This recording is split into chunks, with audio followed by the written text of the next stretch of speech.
Bluff City Media presents The Anthony Sain Show on YouTube at Bluff City Media. Stepping up to the microphone is your host, Anthony Sain. Acknowledge me.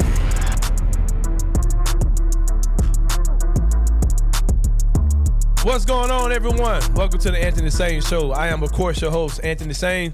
Welcome to today's Friday edition of the show. The weekend is coming.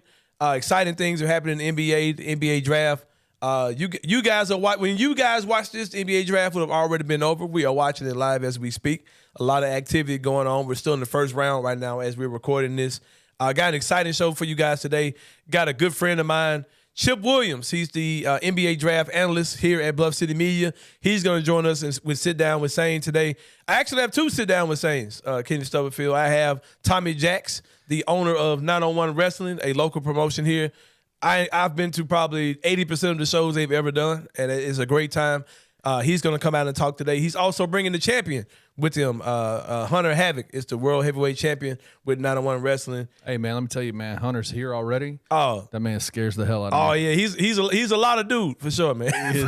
Hey, man, there's not many people that come into this studio that make me feel small. He's one of them. He is absolutely one of them. Yeah, they've got some major things going. Saturday Morning Wrestling is returning. They are the first local wrestling show here in the city of Memphis to bring back Saturday Morning Wrestling in probably, I don't know, man, probably 30 years maybe. So they're going to be here. They're starting it on July the 15th. Those guys are going to join us today. Really excited to have the interview with those guys today. It's like a flashback to my childhood. Oh, man. Saturday I'm so morning wrestling, bro. I'm so looking forward to it, man. The excitement level for their first show on the 15th, I can't explain how happy I'm about to be able to go watch Saturday Morning Wrestling now once a month. But speaking of excitement, Kenny Stubblefield, since the last time we talked, big news happened with the Memphis Grizzlies. This was my plan on Wednesday night, Kenny Stubblefield. You ready to go to bed? I was ready to go to bed, man. I said my goodbyes, and I was getting ready to lay it down. And I even went on Twitter and said, hey, I'm about to go to sleep, y'all, but I got a feeling I'm going to wake up to complete chaos. I said I thought I was going to wake up to transaction porn. And as I was dozing off into my twilight, Kenny Stubblefield, my phone gave one good buzz. And on my phone, it's set to go into sleep mode, I think at 11:30 or something like that. But so I got one good buzz that came on my phone, and I checked it like an idiot, and I saw that the Memphis Grizzlies were involved in the resuscitated trade for Kristaps Porzingis, getting him to the Boston Celtics, and that we were sending Tyus Jones out to Washington. And I was wondering what was coming out our way. It said that we were the third team, but what was coming to us wasn't defined yet. Lo and behold, one of my favorite players who does not play for the Memphis Grizzlies, Marcus Smart, a guy who, he feels like he was born to be a Grizzly, and that the basketball guys were protesting against us. It just had them staying with Boston for the time being.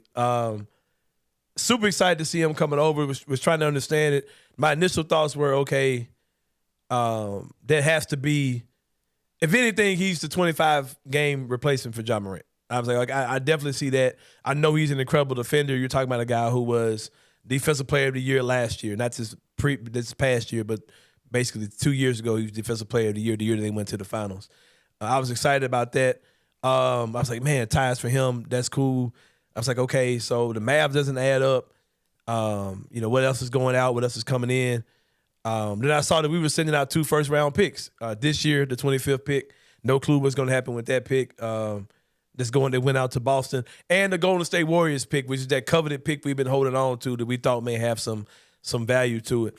I didn't like that when I first saw it, but as I just kind of processed it through the night. I was up until about 4 a.m. Yesterday, Kenny Stubblefield, watching that, just interacting with people on Twitter, trying to make sense of it all for people who want to hear me make sense of it all. You needed to be reminded of something last night. What was it? When that trade went down. Was it? Because you started to say, oh man, like something else has to happen. Yeah. This is way too expensive.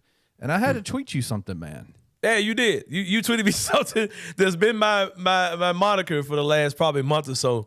And you said, "F them kids." And I said, man, you're right. F them. Yeah, I had to definitely agree with you, man. And And here's the thing, just to break that whole thing down. People say we gave up too much. I don't know what is going to happen with that 25th pick in the draft. Whatever. I'm willing to bet that it's a guy that's not going to be as good as Marcus Smart in 5 to 6 years. That's just my assumption. There's a lot of talent in this draft, but I'm willing to bet that whoever gets taken at 25 by Boston won't be Defensive Player of the Year. Well, I can tell you right now who it is. Now, I don't want to go that far into the future. I don't even want to talk about picks. Don't even tell me nothing. Okay, don't even tell me nothing. I got you. All right, so so I don't know. So I don't think it's gonna be somebody as good as Marcus Smart.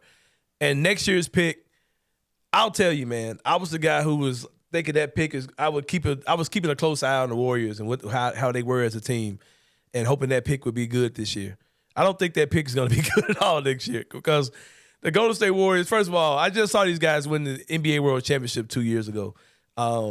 They got a Sacramento team that everybody thought was going to be good, got their ass up out of there, lost to the Lakers, of course.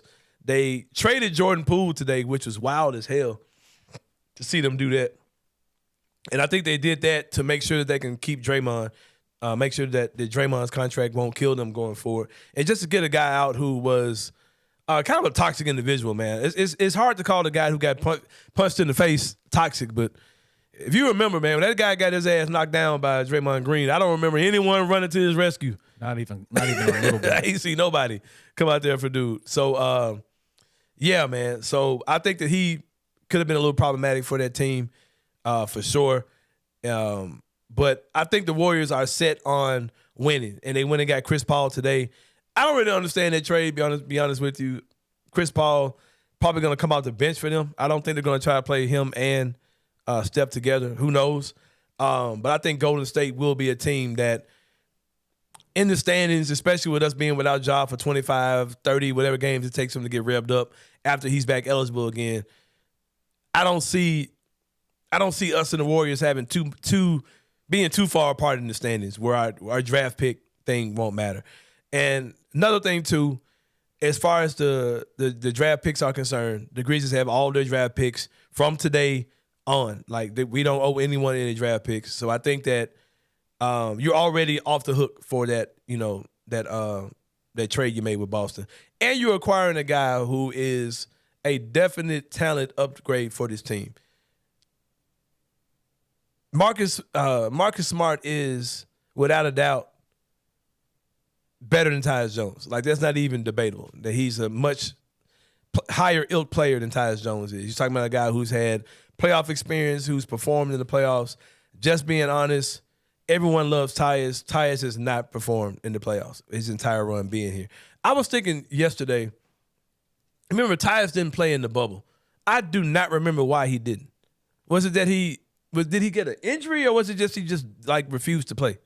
I can't remember what it was. Was it a wrist? I mean, an ankle thing or something? Something happened with Tyus where he didn't play in the bubble when we had to play in. Do you remember what it was? I don't remember that. I'm looking.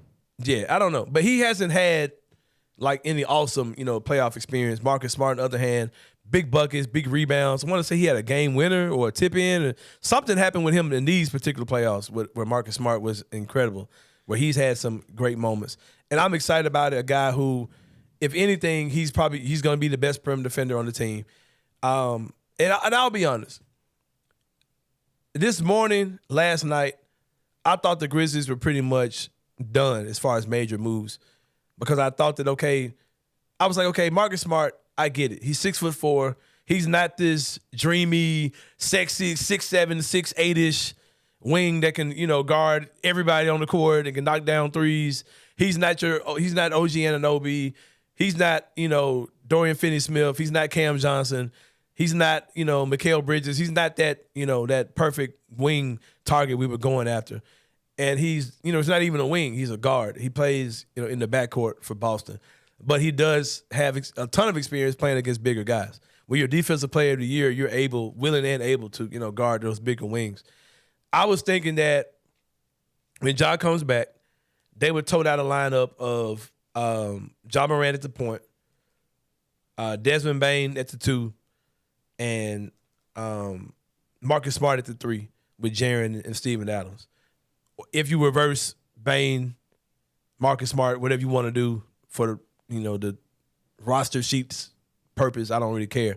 But the point I'm trying to make is that Marcus Smart would be your guy guarding the bigger wing, or whoever the better player is.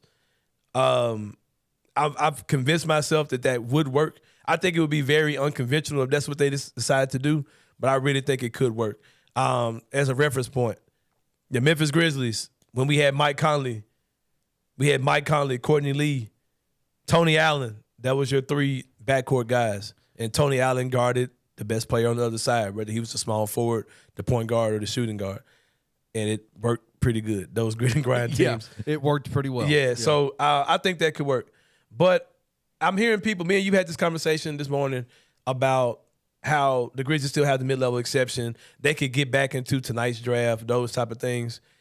I'm kind of hesitant to say those things can happen because I know there are tax and cap implications that could happen with this team. I'll talk to Chip Williams to see, hopefully he can shed more insight on how those things could possibly work. But the more and more I chew on it, the more I sit on it, I could definitely see the Grizzlies adding another wing player who could possibly even be a starter, to this lineup. I think that a guy like Marcus Smart, whether he's starting or coming off the bench, I think he's still going to get a ton of minutes. You know what I mean? I think whether he starts or not, he can play. He'll get all your backup point guard minutes. He can play alongside Ja when Bane needs a breather. Or you can do a super small lineup coming off the bench where he's, it's Ja, Luke Kennard, and Marcus Smart at the 3, guarding the 3 or whatever. You could do a lot of things with him interchangeably. He's been a starter for a long time, like not coming off the bench in Boston, regardless of who they got, whether it's Derek White, whether it's Brogdon, whoever. He's been the constant. He's been starting, regardless of what these guys they've had have been. So, I don't know, man. But the good thing is with a guy like Marcus Smart, he's so interchangeable. You can do so many things with him.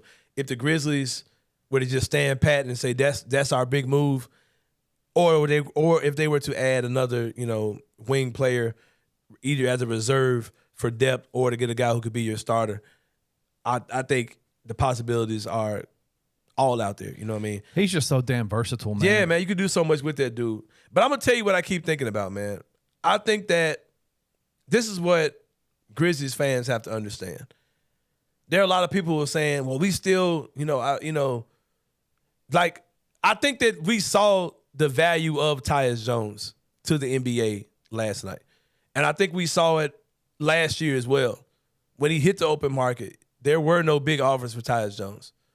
The Grizzlies brought him back without opposition.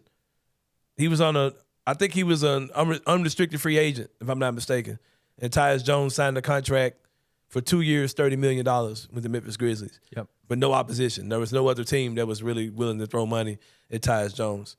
When you were trying to dangle Tyus Jones and multiple first-round picks, probably with another, player, but like where you're talking about Santiago Aldama, where you're talking about, Zaire Williams, whoever you're talking about, it obviously didn't get you the guys that you were going after, whether that's Cam Johnson, that's OG Anunoby, whoever you're talking about. You didn't even see a Dorian Finney-Smith trade happen. None of those things seem to be available. That's because you have got several guys on your roster that don't really have any trade value. They're still super developmental talent. I'm convinced that teams were reluctant to move make moves with the Grizzlies, and I think it's clearly why. I think I clearly know why. I think I clearly see why. I think they watched the same playoffs that we all watched, and you saw a team like Denver who had a guard, a superstar big, and everyone else who was on the court was wings, combo forwards. That's today's NBA. And I'm not mad that Brooklyn has Cam Johnson, Dorian Finney-Smith, Mikal Bridges, and Royce O'Neal. And they're like, hey, we're going to run all these dudes. All these dudes are going to play. That's what a lot of people are doing. Miami, it was your jumbo guard, your big wing, and Jimmy Butler, a big and a bunch of versatile, wings and combo forwards. That's all they had on the court. So I can definitely see teams like Toronto, that's their strategy too. We want to have a surplus of these switchable, big, versatile wings, and those guys are hard to come by, and teams are not letting them go. And the Grizzlies basically were like, hey, I don't think Marcus Smart was. It's obvious he wasn't, prior to number one. Right. But I think he's a hell of a consolation prize for sure. And I'm excited about it. Glad to see him here with the Memphis Grizzlies team. Super excited about a guy who can, play backup. He could guard any wing position. There are going to be times where he's going to get killed by taller guys. It just is what it is. But guess what? Those guys are cooking everybody. It is what it is, man. You know what I mean? So I think the Grizzlies could possibly make another move. The only thing that, like I said again, that makes me pause that is that I think that the Grizzlies still want to develop guys like a Zaire Williams, like a David Roddy, like Jake LaRavia, like Vince Williams. Yep. I think you want to try to maximize those guys, get those guys some value, so you can possibly package them with a first-round pick to consolidate your roster even more, or to make players out of them, man. Like you said with Miami. Those guys at the end of your bench, the Jake LaRavias, the Zaire Williams, the David Roddies, the Vince Williams, those type of guys, that's who Miami was in the NBA Finals with. Those type of guys that they drafted, developed. And those guys in Miami are only like a year or so ahead, developmental-wise, time-wise, of those guys. So I can see Zach Kleiman seeing it like, well, yeah, let's just ride with Marcus Smart being our guy who's guarding the best player on the other end, so I can still develop a Zaire Williams, or I can still develop a Jake LaRavia. Because if you go get that other guy, those guys' development is going to be stunted. 1,000%. Period. Marcus Smart doesn't stunt any development of those guys. Right, that's what I'm saying. If you get Smart, you can still get Zaire some minutes, get Roddy some minutes. And I think those guys are worth looking at, man. Me too, You know what I mean? Like, I can see it either way. But if you go get a Harrison Barnes, Zaire, David Roddy, they're cheerleaders. They're not going to get a ton of minutes at all. They're going to be cheerleaders. So, I don't know, man. I'm excited to see what's going to happen. We're recording this live while the draft is going on. So when we may look up in the morning, all those guys are gone. You know what I mean? John Conchar, all of them might be out on moves to consolidate the roster. Who knows by the time you guys watch this? But I'm excited to have Marcus Smart here. Great acquisition by the Grizzlies. He was worth staying up to 4 o'clock in the morning for Kenny Stubblefield. I'm excited to have him part of this team. And we'll talk about that with my guest, Chip Williams, in the Sit Down with Sain segment coming up next here on the Anthony Sain Show. We will see you guys in a minute.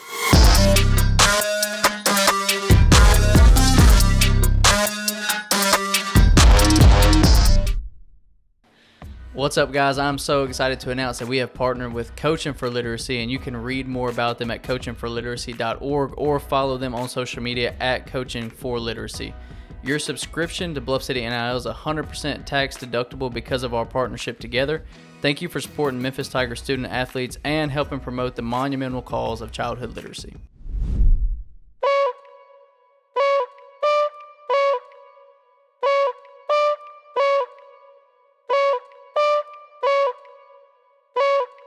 All right, everyone, welcome back to the Anthony Sain Show. This is the segment we call Sit Down with Sain. Today, I've got my guy, Chip Williams. He is the NBA draft analyst for Bluff City Media. Longtime friend of mine. We've done this before, man. We did a free agency thing, right? A midnight free agency show or something Chandler like that. Parsons year, Yeah, right? the Chandler Parsons year, summer 16. Yep. Yeah, we did that show for sure. Oh, so y'all are to blame for the Chandler Parsons free agency. Hey, we were there. Like that was supposed to be such a good summer, man. Yep. We had got Fizdale. We were hype about Fizdale. We thought he'd be a good head coach. We drafted Wade Baldwin, if I'm not mistaken. Yep. Was that year? Deontay Davis. We picked up Deontay Davis, who we thought would be very good. The backup to Yeah. he was trying to be the backup to Marc Gasol for years, right? Yep. We got Chandler Parsons, who was picking up Chandler Parsons back then would have been like if we had got like Franz Wagner or something today. We thought it was the missing piece, Right, man. And we thought he was gonna be him for sure, man. But yeah, I yes, know. me and Chip go back for a while, man. Long Chip time. you've been doing your thing in the game, just different publications, grinding. You were with Grizzly Bear Blues Radio. Yep. You were doing it one time. A lot of people don't remember that. I definitely remember that era. 7:30 back in the yeah, day. man. We've been in this game for a long time, man, and you've been cool. You've moved in and out of Memphis. We've kept contact. Something we do as a running joke, Kenny Stubblefield, is we'll call each other. Back when we were like kind of buddy, like back when the Grizzlies weren't really good, like Right. we would call about certain guys. Like for instance, we'd be like Jordan. Like we had Jordan Adams. Oh, yeah. And what was the other little bitty guard we had that was from Louisville? Russ Smith. Russ We had Smith. Russ Smith. Yep. I was like, bro, we literally have James Harden and Allen Iverson on our team. Like it was like, what it feel like, bro? Like it's amazing. Like we would just overhype these regular ass dudes that were on our team. Yes, every time, man. Josh Selby, I think we Yeah. joked about Tony Roten, Tony too, Roten, back yeah, in the like, day. yeah. So we joked about all these So what's it guys. like having mini LeBron on your team? Yeah, You know? yeah. So now we can do that for real, man. We actually have like good top tier players. That's what I was gonna say. yeah. Now we used to have to like laugh through it, right? Yeah. Because like we knew Wallace was incapable Yeah. of picking a good player, Right. and now it's like Kleiman. Right. He rarely misses, so like we can actually say it seriously. You know? We would call and So, say, man, we got Jarrell Martin. What's it like having Carmelo Anthony mixed with Louisiana Carmelo. right. What's it like having that guy on your team? I'm gonna tell y'all what, man. I love Jarrell Martin. Oh, who you telling? I love that dude's game. Yeah. Talk about a big dude that could just get up, like jump, like crazy athlete. Like Yep. you watch him, like needed zero space, and he was up and Yep. dunking on you, like shot creator. Yeah. All these guys, we were like dead serious, looked like pretty good players, and none of them None of panned them out. panned out. Jarrell had the foot injury thing for sure going on with him. Glad to have you on, man. Like, Thanks. You No, definitely, it's awesome to be here. You definitely have done your work in regards to the NBA draft for years, man. It's always been your thing. I frankly have never gave a shit about the draft, honestly. Even a year, no, except for years where we had like for sure top 10 picks. For sure. I would peep in on college basketball or international basketball, or whatever, a little bit about a week or two before the draft to check it out, or I just call you, to get your information on certain guys. Before we jump into the draft stuff, we are recording the show live while the draft is going on. Yep. I watched. Yeah, so Chip may be If checking you this catch me glancing down, I'm not being weird. I'm just looking at my phone. Yeah. So. Yeah, for sure. Before we jump into that, we talked in the first segment about of course, what the biggest news of the day was the whole Marcus Smart acquisition by the Memphis Grizzlies. The Grizzlies traded for him a couple days ago. Well, when you guys are watching, it'll be a couple days ago. Traded for him, sending out Tyus Jones. I will continue my victory lap. I've argued with many people that Tyus Jones would be out of the door, and they definitely did that last night. I'm tired as hell right now recording the show, man. And you said the same thing because when the news came out, I was like, man, I'm about to go to bed, and I feel like I'm about to wake up to something. You know what I mean? And then as I was drifting off into slumber, my phone gave me one good buzz, and I saw that the Grizzlies had traded Tyus Jones out for Marcus Smart. And then I just got a rush of adrenaline. I look up, it's 4:00 in the morning. I'm arguing with people on Twitter. And I know. I'm like, all right, man. So, but it was fun. It was worth it. This time of year is always crazy, man, for see something like that. What were your initial thoughts when you see Marcus Smart is headed to the Grizzlies? Yeah. So first of all, it was just kind of mind-blowing, right? Like you don't expect, like you view Marcus Smart as a core piece along with Jaylen Brown and Jason Tatum. Like those are the three guys the Celtics are going to rock with, Those are guys that got them to multiple conference finals, the guys that got them to the NBA finals. And so I was shocked. And so you see, that the way we get news now, it's like one aspect at a time. Woj will say, Porzingis to the Celtics, Tyus Jones to the Wizards. And then you're like, okay, well, how did the Grizzlies get involved in this? And you get Marcus Smart to the Grizzlies. And I'm like, whoa. Right. It's like, what else do we have to give up? Then you find out it's probably 2 late second-round picks, and you feel even better about it today, waking up when you realize, oh, the Golden State Warriors, they just traded away Jordan Poole, got Chris Paul. That probably means Draymond's coming back, right? Because you don't have that beef anymore with him and Poole. So, like, there's no chance, or there's very little chance, I would say, that pick's going to be anything consequential. It's probably mid-20s, So, like, to get all that, a better fit, someone who can take that point of attack, defending the on-ball stuff we had with Dylan, the backup point guard stuff, the creating stuff with Tyus, you pull that all into one player, like, I don't see how people are upset. Like, this seems like a huge win. Yeah, you're talking about a guy who could definitely be a culture fit for this sure. team. Where he may not fit in with what we're doing, but you can see this team fitting around what he does. Absolutely. Sure. I was super excited about it, man. I'm a fan of his game. Just a little crazy dude. I saw a video clip of him tussling with Trae Young, so I definitely was excited about that. I am an unapologetic Trae Young hater. But yeah, man, Marcus Smart is a tremendous talent. Battle tested. You're talking about a guy who's never missed the playoffs his entire career. Been to the conference finals, 4 times in his 4 times in his career. Been to the NBA finals. And I've been putting it to people like this I've had a conversation with. I said, man, let's go back a year ago. If the Boston Celtics, fresh off of going to the NBA finals, lose, and Marcus Smart is your reigning defensive player of the year, would you feel some type of way about trading Tyus Jones and 2 first-round picks for that dude? No. You're talking about the reigning defensive player of the year, who's one of the best, perimeter defenders in the league. Why would I feel a way about – I don't know what's going to be available today. We haven't got to the Grizzlies pick as we're recording this. That's right. We could be talking about a totally different scenario where we traded a ton of guys, and I don't know what's going to happen by the time this posts. Right. But right now, as of today, I'm not really feeling the way about, what could be available at 25 or what could be available with the Warriors pick next year. I'm willing to bet that it's not a guy whose career is going to be as good as Marcus Smart. Right. Well, you think about it too, like the Grizzlies are in a situation where it's not like they need to fill a whole bunch of roster spots, right? So because our roster is full as hell. It's full. I was trying to break that down to people today. Like, it's not like a ton of things we can do. It's exactly right. And we've already got a bunch of late first round picks on the roster that they're working to develop. So what they decided is we're going to send out a guy who clearly very talented and Tyus, done a lot of good things for the Grizzlies, but not a fit when it comes to playoff time, not really going to factor in that playoff rotation. And we're also going to package that together with some late first-round picks. We feel pretty good about the late first-round picks we already have. Don't really need to invest in their development anymore. And we're going to upgrade our starting 5. Like, I don't think people appreciate that. It's really hard to upgrade your starting 5 when you're the number 2 seed in the West, 50-win basketball team. And that's what the Grizzlies just did without giving up anything consequential. And beyond that, they have every single pick moving forward that is theirs. They gave up 0 future Grizzlies picks. From today on, every pick they own is theirs. It's exactly right. And so, it's not like they mortgage their future for this either. It really does. Like, the more you peel back this move, it just makes more and more and more sense, Because they still have their mid-level exception. Correct. They still have the full mid-level. I mean, it's crazy, like, the assets they have right now moving forward. Yeah, they definitely have the ability to do other things depending on, how they want to address their financial situation this summer.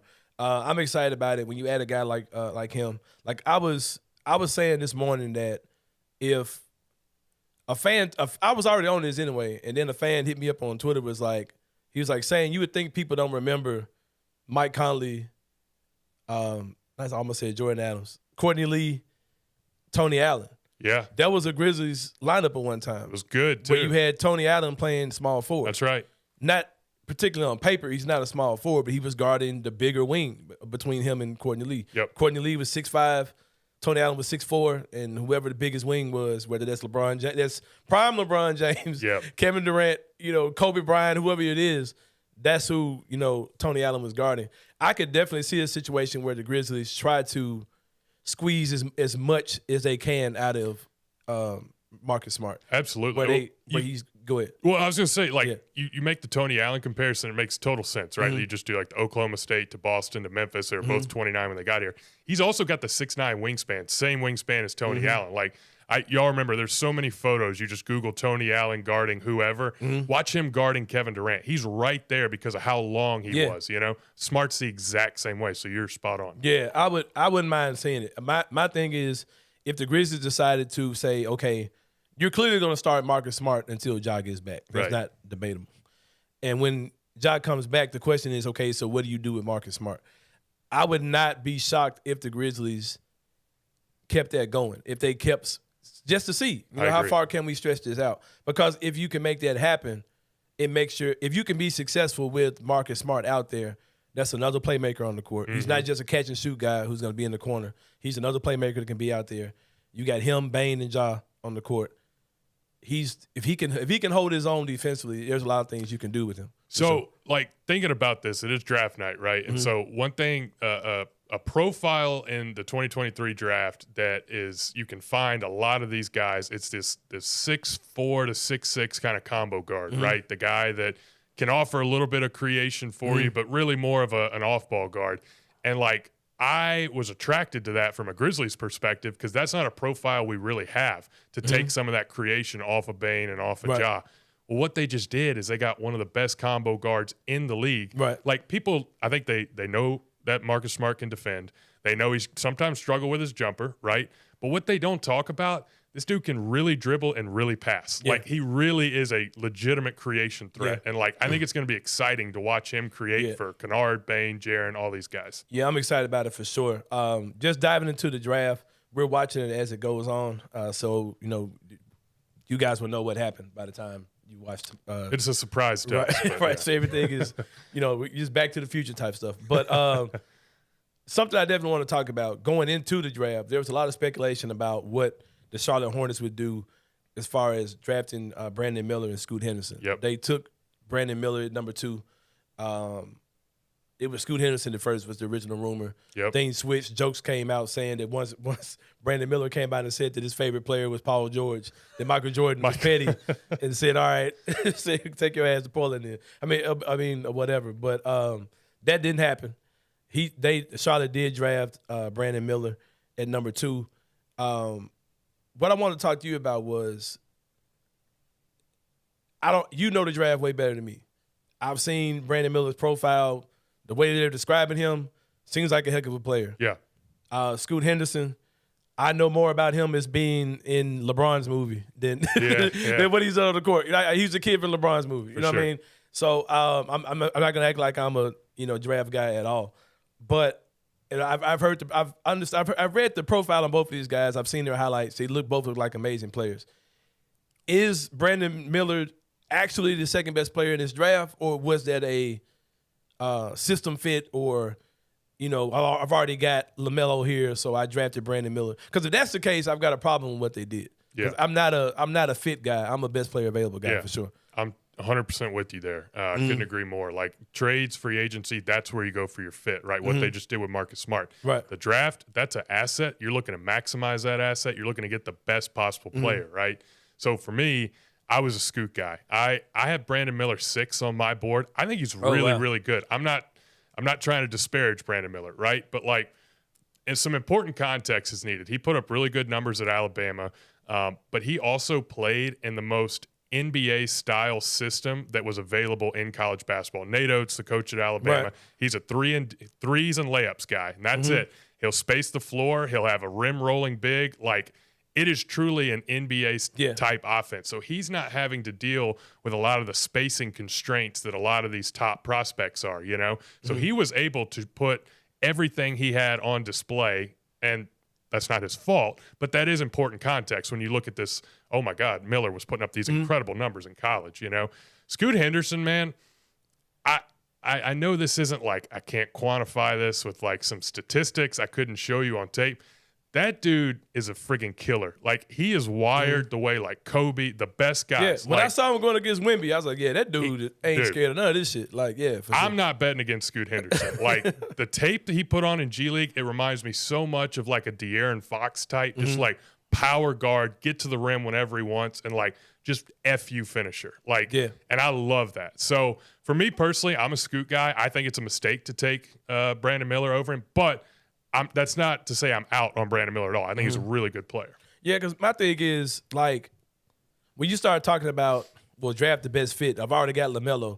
Like, LaMelo Ball is not a guy that I'm going to make, like, franchise-altering decisions about. You know what I mean? Like, you think Michael Jordan, if anybody would understand, a guy who was picked, after, Sam Bowie's of the world, you would think that, because everyone knows the story, Jordan probably should have went to Portland, but Portland took Sam Bowie because they already had Clyde Drexler. You know what I mean? But you would think him, of all people, would realize that.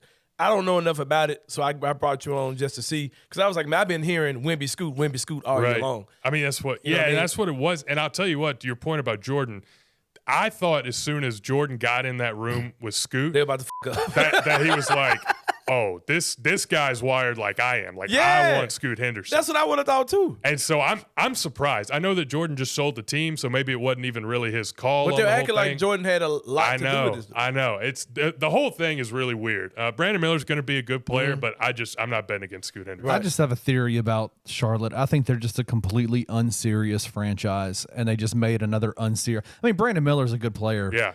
But Scoot, to me, man, is that guy. And it just is another example of just unserious behavior as a franchise. Yeah, it's hard to disagree.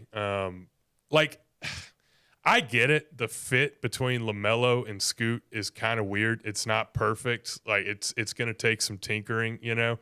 But again, you're going to be bad anyway. So yeah, just exactly. see who the better player is and do what you need to do. To me, if LaMelo, like, if he doesn't like it, just trade him. You know, Yeah. Scoot's better anyways. 'Cause I think Scoot's one of those guys who can come in and be an impact player like a Ja Morant. 100%. You know what I mean? I can definitely see that. LaMelo has an annoying game. It's almost like he's playing for highlights to an extent. It's not winning basketball that he's playing out there at all. So, Scoot's going to win, man. I'll Yeah. tell you what's super interesting. All right. First of all, screw the freaking Charlotte Hornets, because now Wemby, Scoot, and Amen Thompson, who I had third on my board, are all in the West because Amen went to Houston. Yeah. But now what does Portland do? Because they've got Damian Lillard, and they just drafted his replacement, right? So is Dame gone? Or are they going to ship him to Miami or somewhere like that's that? interesting to see how that's going to play out for sure, man. So- Dame's one of those dudes, man. that, Like I've been talking about this for weeks now. How I just say, man, take a shit to get off the pot, man. Yeah, Because, like, yeah, for real. If you want to be in Portland, say, hey, stop bringing me up in trade news. But you know, if you don't, you know, go ahead and say what you want to do. But I think he came out and said basically, like, I don't really want to play with rookies anymore. Like, I want you to trade this pick, like, flat And that's out. nonsense, though. Like, dude, I'm not doing that for you. Like, I know. like who are you to say that? Man? I get what you're saying, but like, yeah. So I would trade him. Like, to me, it's just you've got, like, if I'm Portland, you got Shaedon Sharpe, you know, I got Scoot Henderson, you got a couple other young pieces there, like Anthony Simon. Anthony Simons is a great one. Like, you've got a really good backcourt there. Just blow it up, you know. Just tank for a year. Yeah, because that team could be very solid. It could. Because you got, like you said, 3 very young. You got a shooter and 2 mega athletic dudes. Absolutely. You know what I mean, on your perimeter. So, yeah, man, I could definitely see that for sure. Looking at your phone real quick, any surprises you've seen so far in the draft? The Lakers just took Jalen Hood-Schifino at 17, which I'm a Hood-Schifino guy in the second round. So congratulations to the Lakers. I don't. They took him in what number? 17. So we're just outside the lottery now. He's like one of those combo guards, right? This is a very combo guard heavy draft. Like, he doesn't shoot threes. He's not a great athlete. In theory, he's an okay defender. Really, the sell on him is he's like a really good pick and roll operator, and he's 6'6". So that's cool. But like, I just don't think he's a very good basketball player right now. So he's a long way from being good. I don't remember the Lakers like making a good draft pick in a while though. Like, it seems like they've made some terrible picks. What's so funny too is like Rob Pelinka, like what he did at the deadline and the trades that he pulled off, incredible, man. It really was incredible. And then you're right, like he never drafts well, so I don't get it. I don't know how he pulls it off. But they got Zach Kleiman's kid on the bench. What's his name? Austin Reeves? No. That kid is Zach Kleiman's son. You don't know what I'm talking about? No, I had no idea. What's his name, Kenny? The little light-skinned dude with curly hair. He looks like Zach Kleiman in the face, bro. Is he assistant coach? Max Christie? No, yeah, Max Christie, yeah. Dog, come on. I was like, I'm Kleiman's surprised I've never- 35. How does he have a son in the Hey, NBA? man, that man could have had a wild, college life. A wild middle school. What you talking about? Yeah, seriously, like 9th grade or something. That's hilarious. Max Christie. That's I'm surprised really I've never funny. gotten that phone call because I cracked that joke a lot. Like, bro, Max, that dude looks a little bit too. He was like rumored that the Grizzlies had interest. Oh, For hold on, sure, wait a minute, yeah. man. Wait a minute here, man. That is wild. I'm looking at a picture of Max Christie right now. Yeah. Bro, you were so spot on with that. That's Kleiman's kid. That's wild. I've gotten phone calls about stuff that I've done and said before. I've never gotten that phone call. I've gotten phone calls about stuff For you real? said. Oh, yeah. About stuff I've said? I used to get those. That was a long time ago. Yeah, I but think you told me about it. Yeah, that was a long time ago. I think it was something like if you really want to grow up in this world, if you really want to grow in this industry, stay away from that guy. Basically, that was it. Yeah. That was the phone call. It scared me too. I was like 21 years old. I was like, I don't know. Is this guy serious? I don't know. Screwing around with my ass. Yeah, for real. It's funny. Hilarious, man. All right. So I know you're a big draft guy, right? Not at all. Okay. No. All right, two things I want to say. But I'm easily excitable, though. Like, if the Grizzlies come away with whoever, I can make the biggest deal out of it. I know, man. I tweet out this thing every year. I do how I'm going to react if they pick this guy. Right. And I have it in tiers, but each tier I'm excited about it either way. Right. Even if I think the guy sucks, I'm excited about it. I'm going to talk myself into it. But one thing that's going on right now that I like, obviously, like you said, by the time this comes out, we'll know the result. But to this point, we're now through 17 picks, and Cam Whitmore, who I have 4th on my board, has not been taken. I've seen some tweets that, like, the medical stuff has come back really bad, apparently, and he had bad workouts. But so he's Michael Porter Jr., probably. I guess so, yeah. I didn't even, like, him and Bryce Sensabaugh from Ohio State, who's a guy I was really high on for the Grizzlies, and still am, if they want to trade back up into the late first or early second. I have both those guys as lottery guys.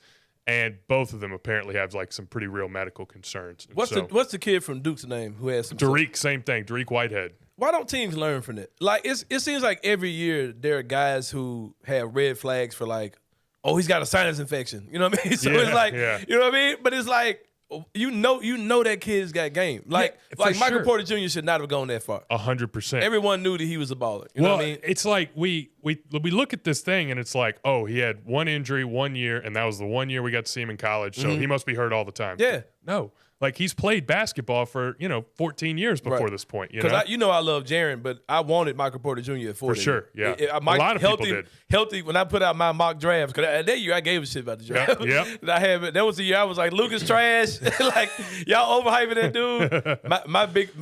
My top 5 had Michael Porter Jr. in it, for sure. Yeah. But, like, why don't teams realize that these guys, they're going to play again? They're going to be. I mean, if you've seen tape on this guy, you know he's good. Like Shaedon Sharp. Yeah, like you knew that guy was good. Man. Absolutely. Yeah. No, and like I get it if someone like tears an Achilles. Like there's a kid out of UCLA this year tore his Achilles, unfortunately, in like February. So he's going to be out his whole rookie year.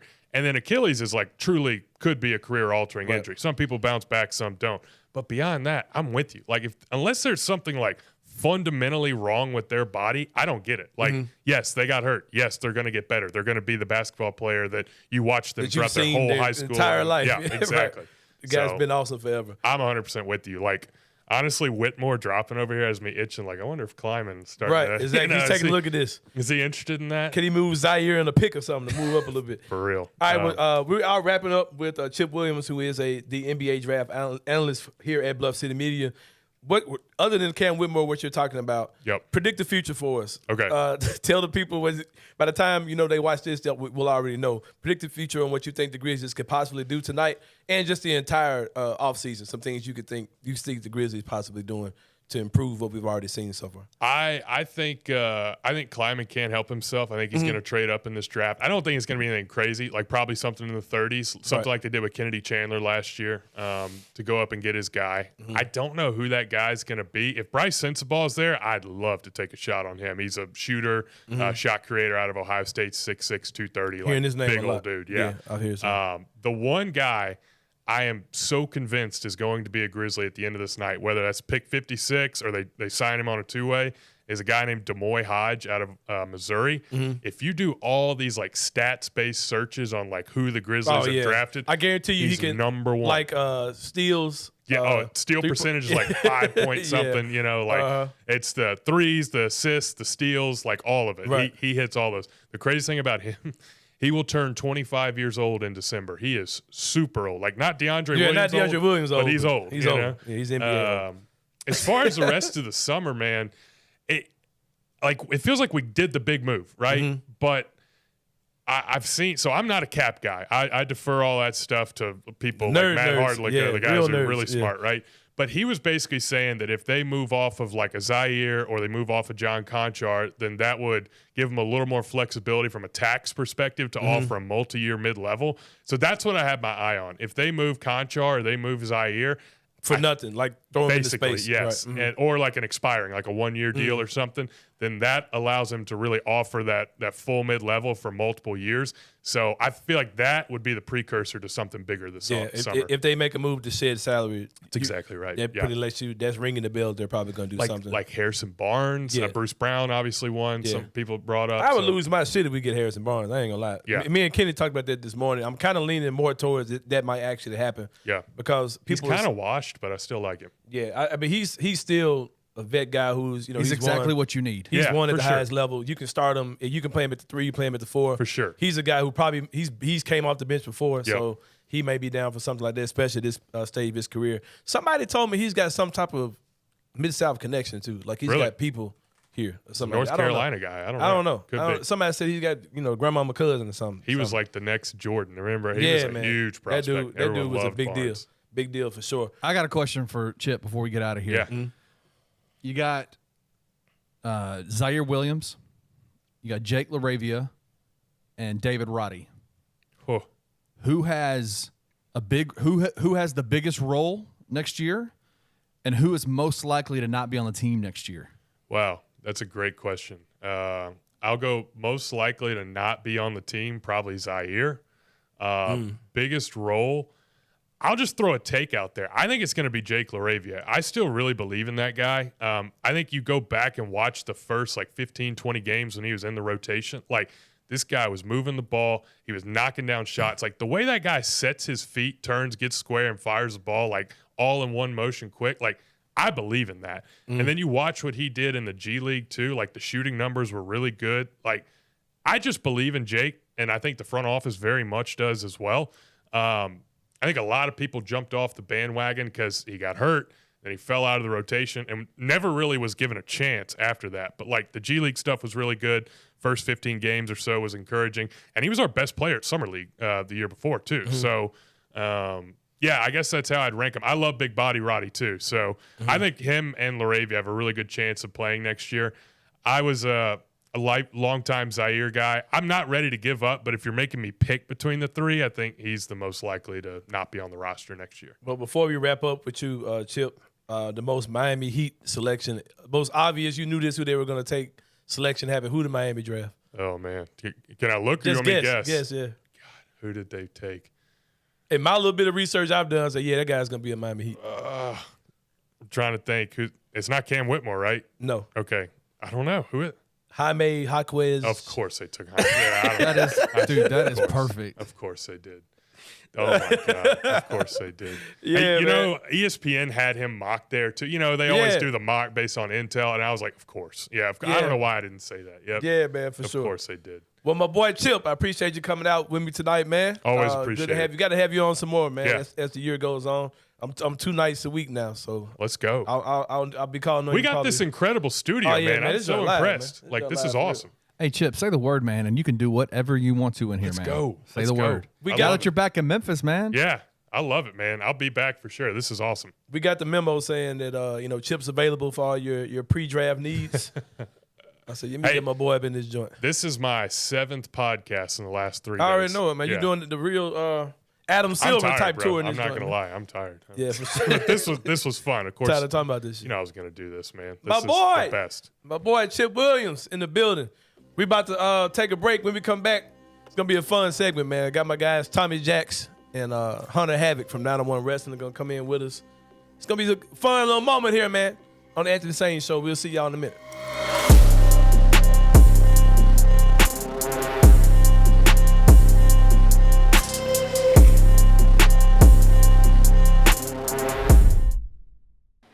What's up, guys? I'm so excited to announce that we have partnered with Coaching for Literacy, and you can read more about them at coachingforliteracy.org or follow them on social media at Coaching for Literacy.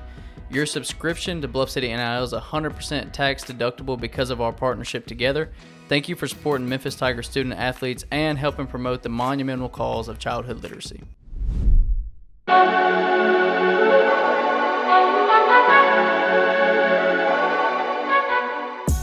All right, y'all. Welcome back to the Anthony Sain Show. As promised, I told y'all I had a very special guest that was coming on today. Got my guys from 901 Wrestling. Got my guy Tommy Jax, the owner, founder of 901 Wrestling. Big dog. Mr. 901 himself, Tommy Jax in the building. Also with the champ is here. Hunter Havoc in the building from 901. Yes. My favorite promotion to watch wrestling, period. Me and my son, they're in there all the time, Kenny Stubblefield. They made me feel like a VIP, man. They give me my own boss-ass section. Hey, man, let me bring my son next time. Hey, Come on. Hey, take that up with them, man. You know what I mean? Come on. You ain't sitting with me, man. My shit too boss for your ass. Oh, come on, man. You ain't sitting with me, man. You gotta get your own, my brother. You gotta get your own. No, man, but for sure, 901 Wrestling, I'm telling you guys, if you've never been, if you grew up, because Kenny, me and you about the same age. If you grew up our age, our lives were dominated by Saturday morning wrestling. Oh, my God, man. That was the original soap opera for us. That was the original reality TV show for us. It was everything, man. Yeah, we tuned in every Saturday, big bowl of cereal, you know what I'm saying, crust in your eyes, stinking, ain't washed your ass yet. Loving it. Every Saturday morning, that's what we did, man. Oh, yeah. Jerry Lawler, all the guys from, the WWE, WWF, that were coming through, whether it be Macho Man, Randy Savage, Hulk Hogan, The Rock came through there. Everyone, it was a territory for the WWE for sure, so a developmental territory. So we all grew up on it, man. And I'm here to announce with these guys that Saturday morning wrestling is returning. Oh, yeah. Kenny Stubblefield. I went to a show about a month ago. Feels like they did a Saturday morning show. Kenny, they had the bowls of cereal and everything, man. You could get you a bowl of cereal, a big ass bowl of cereal, and sit down and enjoy Saturday morning wrestling live. The question is, did you wash your ass before you went? I did not wash my ass. No, I did for sure. Only because I'm an adult now. I feel like I had to for sure. But next time I come, I will probably have pajamas on for sure. We go. I will at least do that part. But I'm here to announce that these guys are bringing Saturday morning wrestling back. They did that experimental show, seems like a few months ago, but starting July the 15th. Is that correct? That's gentlemen? right, July 15th. Live Saturday morning wrestling is back at a place called the Black Lodge, which is on Cleveland, kind of across the street from the Crosstown Concourse, if you guys are familiar with that place. It's a great facility, man. I love going there. You guys have the screens everywhere, the sound. You walk out on the stage. The sitting is very intimate. You're right there by the ring. Great experience, man. You guys have to come check that out. Tommy, you are the owner of 901 Wrestling. What should we expect when we come to see you guys? You got two shows coming up pretty soon. Yeah. I definitely want to highlight what you're doing with the Saturday morning thing. But what do you, as a person who may not have been to you guys' shows before, what do you expect when you go walk into the building for a 901 Wrestling show? It's pretty easy. You should walk in and you should forget the outside world for a couple of hours. That's our job. And, we do that every time we go out because this city, in its DNA, there's wrestling, right? We've got basketball, we've got barbecue, but there's wrestling in that DNA. And it doesn't take but walking through those doors and experiencing a 901 show to start to get that to jump up again. And you've been there. Everybody is in it. Yes, man. It's an amazing experience, man. And it kind of shows the total, like, the spectrum of what Memphis is. You have so many different people. You have people bringing their kids. There's a lady that brings her kids. They sit in the couches, the VIP couches every month. Show, yeah. And you'll see people that you would have never thought were wrestling fans sometimes. And it's just different creeds, colors. It's just a great experience that you guys provide, man, for sure. And it's in a great facility like the Black Lodge. I definitely enjoy going. Hunter, you won the championship. You have the belt with you now. You beat fan favorite, pretty boy, pretty ass. Yeah. The star of the show. The star of the show, Mack. Andy Mack. You pinned his ass in the middle of the ring, 1, 2, 3. I am a fan of the bad guys. When you come out, everyone's booing you, all those type of things. I'm the only guy in the corner cheering for Hunter Havoc when he comes out for sure. What's it like when? Because I've been watching you for a while. I've never seen you lose a match. And I was always like, okay, when is Hunter gonna get his shot? Undefeated, undisputed. Right. I was like, when is Hunter gonna get his check? When is he going to get his shot at the title? You got it now. What does that feel like to finally have the goal, in spite of all the haters, in spite of all the people who booing you when you come out? What is it like to finally have that goal? Feels great, man. Like I said, this is the biggest title in wrestling in the South. This is the biggest, especially in our city, Memphis. And to beat, I would argue that that's the biggest match you could have. me versus Andy Mack. That's your number 1 and number 2 guy in the city. You're right saying there. he's number 2 or? For sure. He's number 2. I'm number 1. He's number 2. But for sure, that was a huge match. That was a huge match. So it was awesome, man. The build up to it was perfect. Came in, sold the place out, biggest crowd they've had, and killed it. Well, I see you Beat him up, took my belt. Now I'm rightful It look good champion. on you, bro. It look does, good on you know you, what I'm man. I saying? ain't gonna lie to you, man. It look good. Yeah. You're a big guy with the big boy belt, man. Yeah. Hey, like the song say, big player. What I'm gonna do with a skinny Right. woman? You know what I'm saying? Right. Yeah, there you go. Yeah. For sure. But with that being said, I heard you giving props to Andy as being the number 2. You didn't, throw shade on him. Who do you think is on your level right now, and who would you like to see? Who do you think is worthy to get in the ring with you to get that belt, to get a chance at that belt? Nobody. Hey, You know what I'm saying? Nobody. Unless you can find Hunter Havoc Jr. somewhere and let me wrestle him. But nah, man, it's a lot of guys working their way up. And I'm sure they'll get shots, and I'm sure I'll knock them down. I just had a big match with Don Montana, the Bluff City boss. He's That's really, a big-ass dude. Yeah, he's a really good dude, man. Big-ass dude. Really good. I crack a lot of jokes. I've yet to crack a joke on him. Right. He was a big test. He was a big test, biggest test so far since Andy Mack. Just had a big fight with the grappler Yeah. at the last show. Yeah, for sure. He thought for some kind of reason we were teaming up, but Yeah, man. nah, it didn't. Yeah, It he happen didn't. like He didn't that. know how open challenges work. Yeah, Yeah. it didn't happen Yeah, like you that. gotta pray for the grappler, man. He's still trying to, he ain't quite there yet. for Folks sure. are behind him though. Yeah, I pull for the grappler, man. We all do. I think But that's what I'm dealing with him being champion, right? Well, there's nobody that can face me. So you bring him a challenger, and I can't face them. Why not? Well, they're not on my level.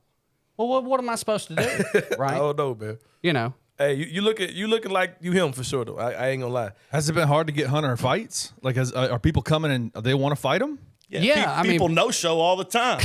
You'll book somebody facts. from Virginia or Alabama, they'll call in sick. I can't make it. Got COVID. Yeah, got COVID. sorry, car broke down. Yeah, okay. All It's that type of happened stuff. numerous of times, boss. you've got plenty of people that are wanting to line up to get a shot at the 901 title. Now, whether or not they want to have to go through Hunter to do it, that's another question. But that's what they'll have to do. Something that I definitely enjoy about you guys' show is the accessibility of it all. Like the good guys, you're the nicer guys. They'll stay after. They're signing autographs. They're getting to know the kids. Hunter's my kids' favorite wrestler still. That's what I right. mean? Big Gabe. Shout out to Big Gabe. Shout out to Big Gabe. I got my Gabe. Today is NBA draft night, so I got my Gabe St. Dominic's son's T-shirt on. Karate go. expert. Yeah, He's try on to- his way up. Yeah, try to so just in case I look up and Gabe gets drafted one day, I can have this as a reference point that There you go. I was ready for it. But I like how you guys do that. Like the guys come out and they interact with the kids. I love that. Something else that I really love is you guys have a very diverse roster. There's a lot of black guys out there. You have guys of different colors, creeds. Why are those type of things important to you? Because not only are they there, but they're able to express themselves the way they see fit. It seems like guys have a lot of freedom in your organization to, to carve their own path, to make their own way in the business. Why is something like that so important to you as the owner? Well, I mean, okay, so we live in a city that's full of rich wrestling heritage, right? You said it at the beginning. Anybody who's anybody came through here. Well, one difference is that there just wasn't wrestling around, right? Well, okay, now that we've got that going, you have to give the most talented people an avenue. You have to give them a platform.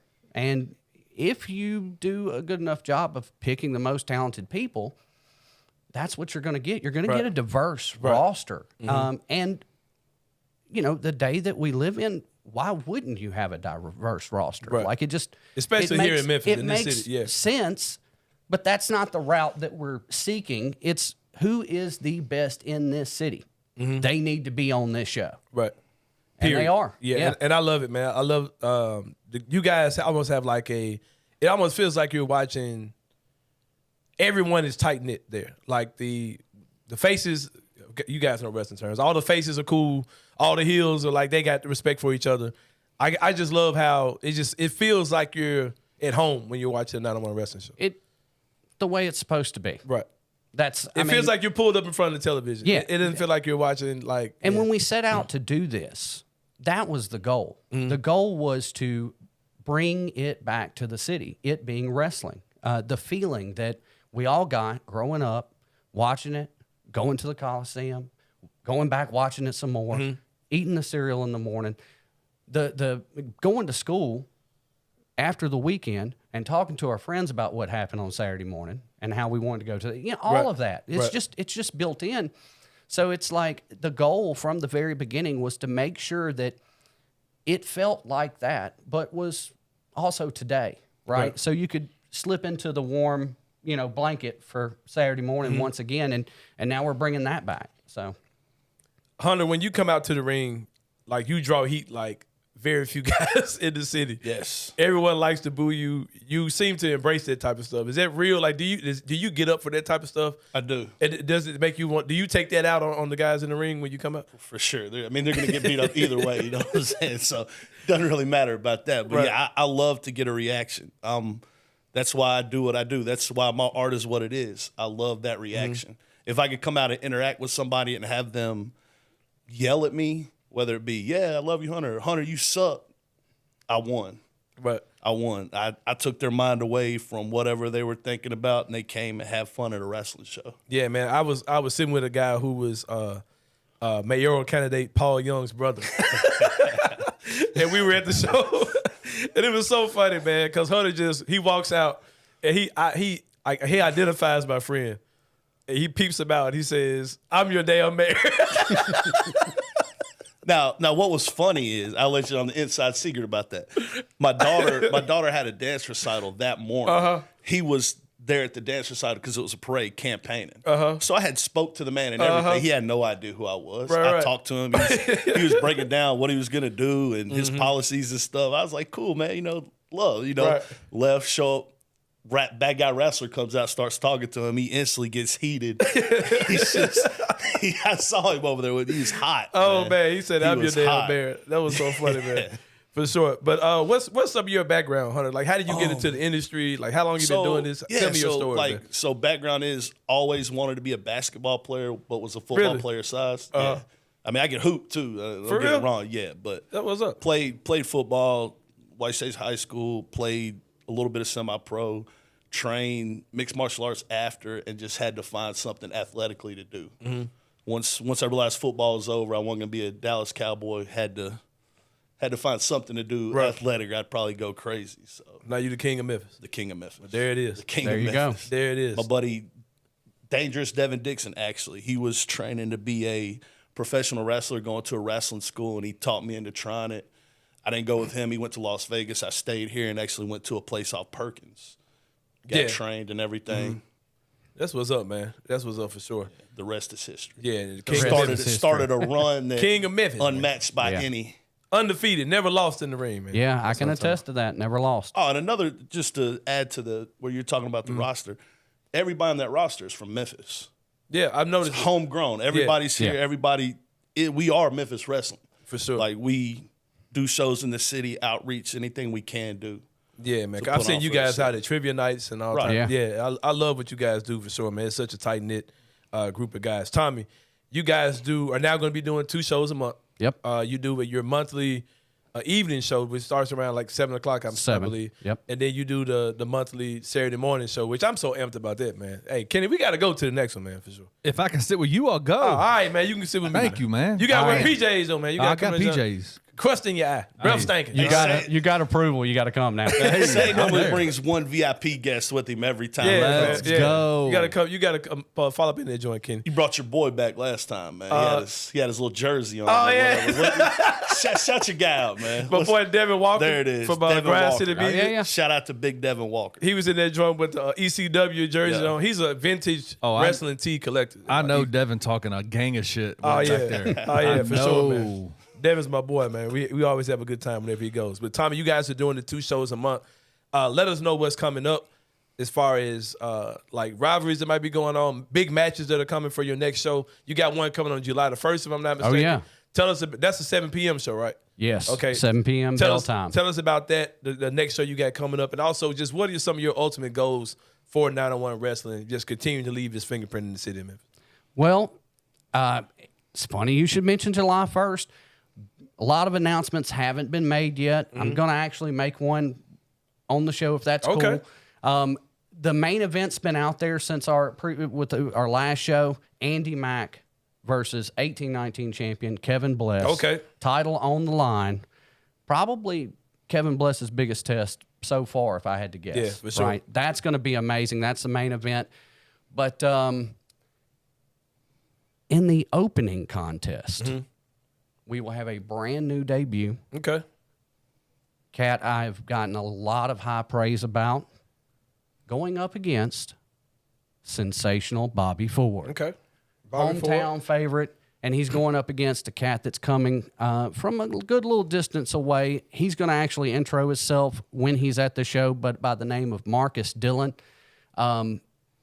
This is going to be one heck of an opener, Anthony. You're not going to want to miss it. You're not I'm going to gonna be miss there. it. You know, and y'all twice a month. But I plan like regular life shit around you guys' shows. Like, okay, because I co-parent, right? So Yeah. when I'm with Gabe's mom, like, you know, I gotta get Gabe. It's the first of the month coming, so you know I gotta Yeah. go. Yeah, because we gotta be in the building for sure. I know how it is. And then, Yeah, man. you know, we've got the show on the 15th, which is 11:30, you know, right there.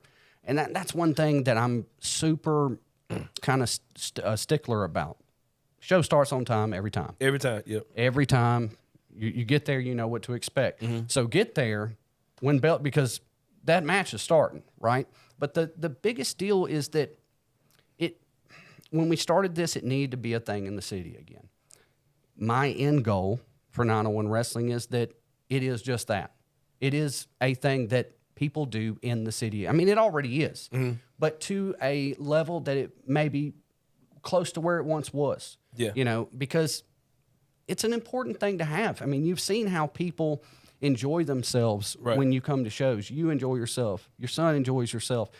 It's a melting pot of individuals in the Black Lodge during a 901 show. It's not a bad thing. Yeah, that's man. a great thing for Great this time. city. Great time. So that's my biggest deal. I want to make sure that it's something that lasts and something that the city has for a while, and it doesn't go away like it did before. And now Saturday mornings is back, and that's just one more step. Yeah, man. I think you guys are doing a great job. You guys come check it out, man. I'm telling you. You got 2 shows coming this month. July the 1st, 7 o'clock p.m. bell time. Yep. July the 15th, 11:30 a.m. Wear your pajamas. Oh, yeah. It's fine to put them on. Get you a big-ass bowl of cereal. Brushing your teeth is optional. Washing your ass is not. But we need you to brush your teeth. I mean, well, you don't have to particularly brush your teeth, but we need you to wash your ass. I applaud what you guys are doing, man. I definitely enjoy the show. I'm definitely going to be at both of those shows coming up. Tommy Jax, owner of 901 Wrestling, Mr. 901, Hunter Havoc, heavyweight champion of the world. Hunter Havoc, the king of Memphis. Don't play with it. You guys check him out. About to take a break. When we come back, we're going to wrap this thing up with Inside the Sain ring when we come back on the Anthony the Sain Show. See y'all in a minute.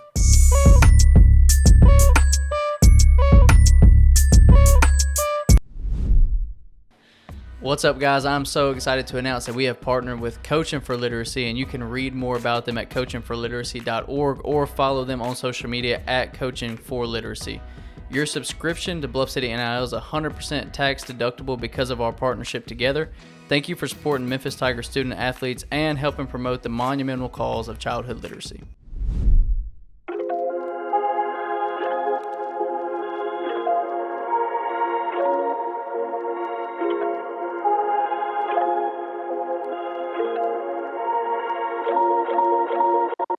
All right, y'all. Welcome back to the Anthony the Sain Show. Just wrapped up an exciting interview with Tommy Jax and Hunter Havoc from 901 Wrestling. Kenny, next time you gotta go for sure, man. Like, all playing aside, man. I absolutely, man. Like, I love wrestling. It's kind of a running joke in my house, man. My wife just laughs at me, and I'm like, listen, all you watch at home is Harry Potter or 1800s, 1700s English movies. Right. Like, miss me with the don't shame me for my wrestling love, man. I love it. Oh, it's good stuff, man. They put on a great show there, man. Me and Gabe never miss. You gotta come sit at the VIP table that they set up for me, man. But we are inside the same brain today. Excited about these 2 shows a week, man. I'm loving it. I'm loving the feedback from you guys. Glad you guys are enjoying it, man. It's humbling for you guys to make me a part of your lives where you're tuned in to watch me twice a week. I appreciate that for sure, man. Make sure you showing love in the comments, subscribing, share it on your social media.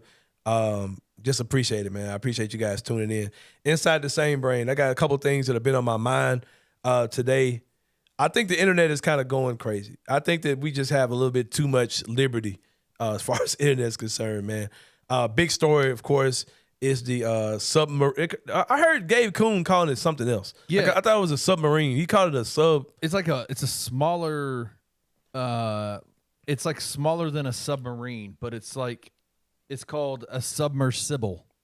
Submersible. Submersible or something like Submersible. that. Yeah. Shout out to Gabe Kuhn who was calling about what it's really supposed to be called. Here's the thing, man. I think that there are certain things that people do that we kind of will be like, all right, you didn't particularly have to do that. Plus, you're spending a lot of money to do that. And it's like, okay, I get that. You can judge the situation and say, all right, well, they should never have done that. I don't really know much about this. I've kind of looked at it from the outside looking in. But I did hear today that they did recover the submarine and found that the passengers on it had passed away, that they found their remains, whatever. And based on the studies that they did, they feel like that they didn't die a slow death. They feel like when they lost contact with them, that they found them dead not too long after that. Yeah, from what I read, what happened is there was a point in time at the beginning of the actual dive where they didn't have contact with the submersible. And during that time period when they didn't have contact with it, the submersible imploded. And what it sounds like is that it was a very quick situation, and that's why they lost contact. They didn't have contact with them pretty much the entire time. So definitely a sad situation. Yeah, man. Rest in peace to everyone that was involved in that, the families there. And I just want to say that, man, as a society, man, we're just like super desensitized because so much news is at our fingertips. You get so much instant gratification with things like Twitter. And I've seen the jokes people are getting off, and I'm not really going to comment about that.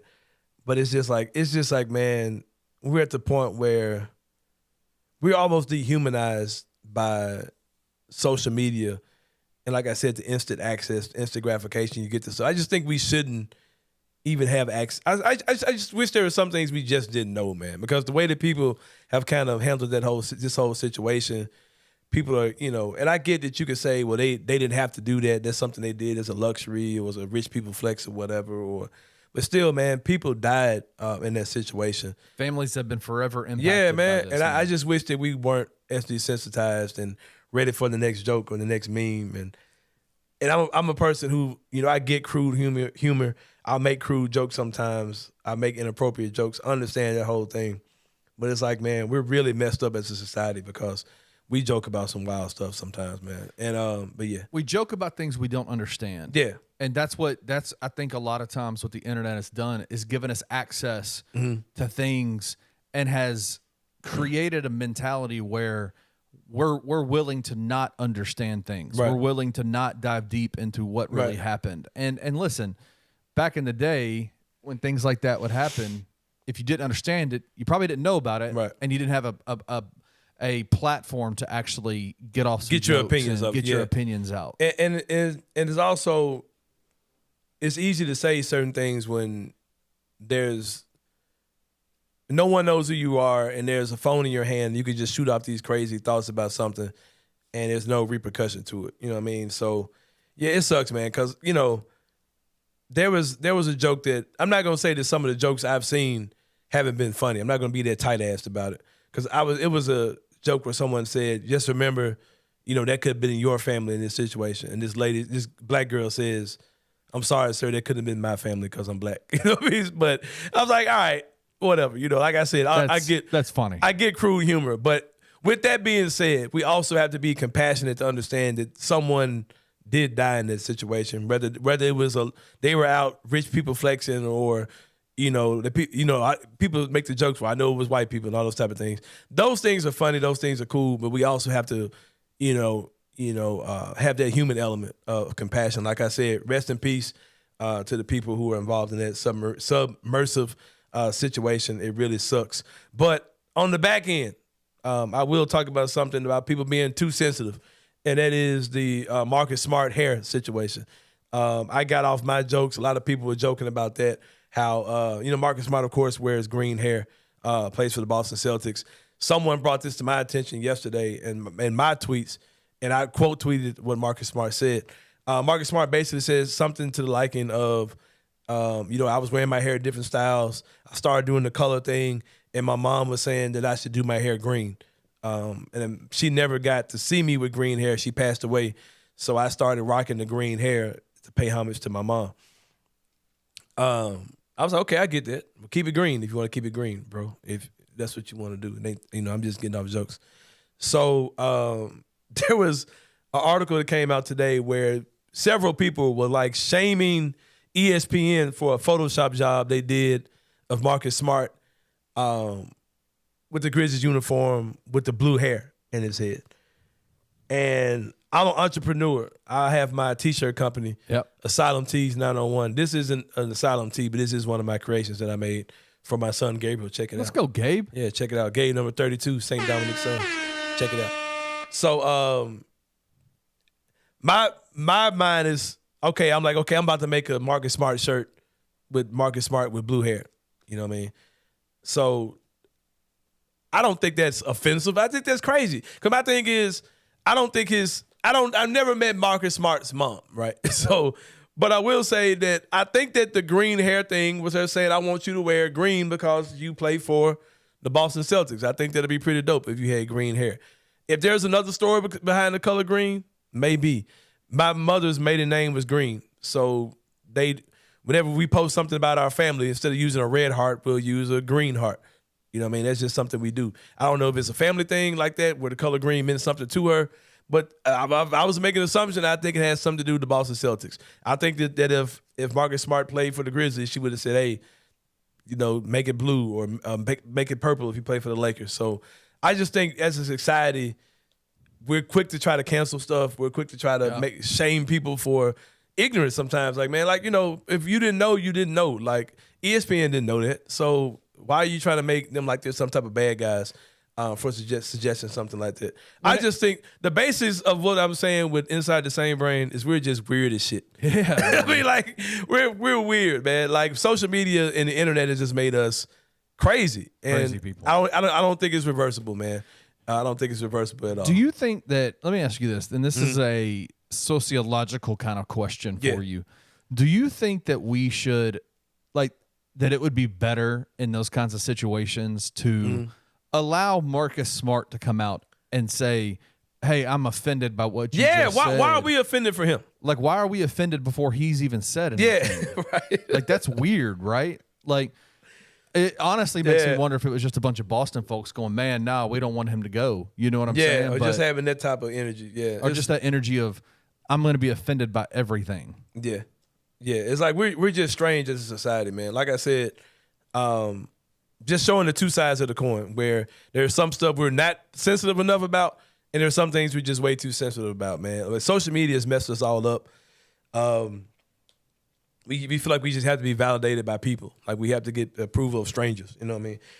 So, yeah. Y'all just do better. We all got to do better. Be more compassionate towards each other. And get outside in the sun a little bit, man. Get some vitamin D, man. Yeah. Enjoy your life. Yeah. Like I said, be more compassionate about certain things. Give less of a shit about other things. That's all I got for you guys today, man. But for Kenny Stubblefield, behind the glass, this is Anthony Sain. Shout out to our guest today, Chip Williams, NBA draft analyst for Bluff City Media. Continue checking us out each and every week. Go check out 901 Wrestling on July the 1st at 7 p.m. And on July the 15th at 11:30 a.m., the Saturday morning wrestling show. I'm definitely down for that one at the Black Lodge. Thank you to our guest today. Thank you for you guys for tuning in.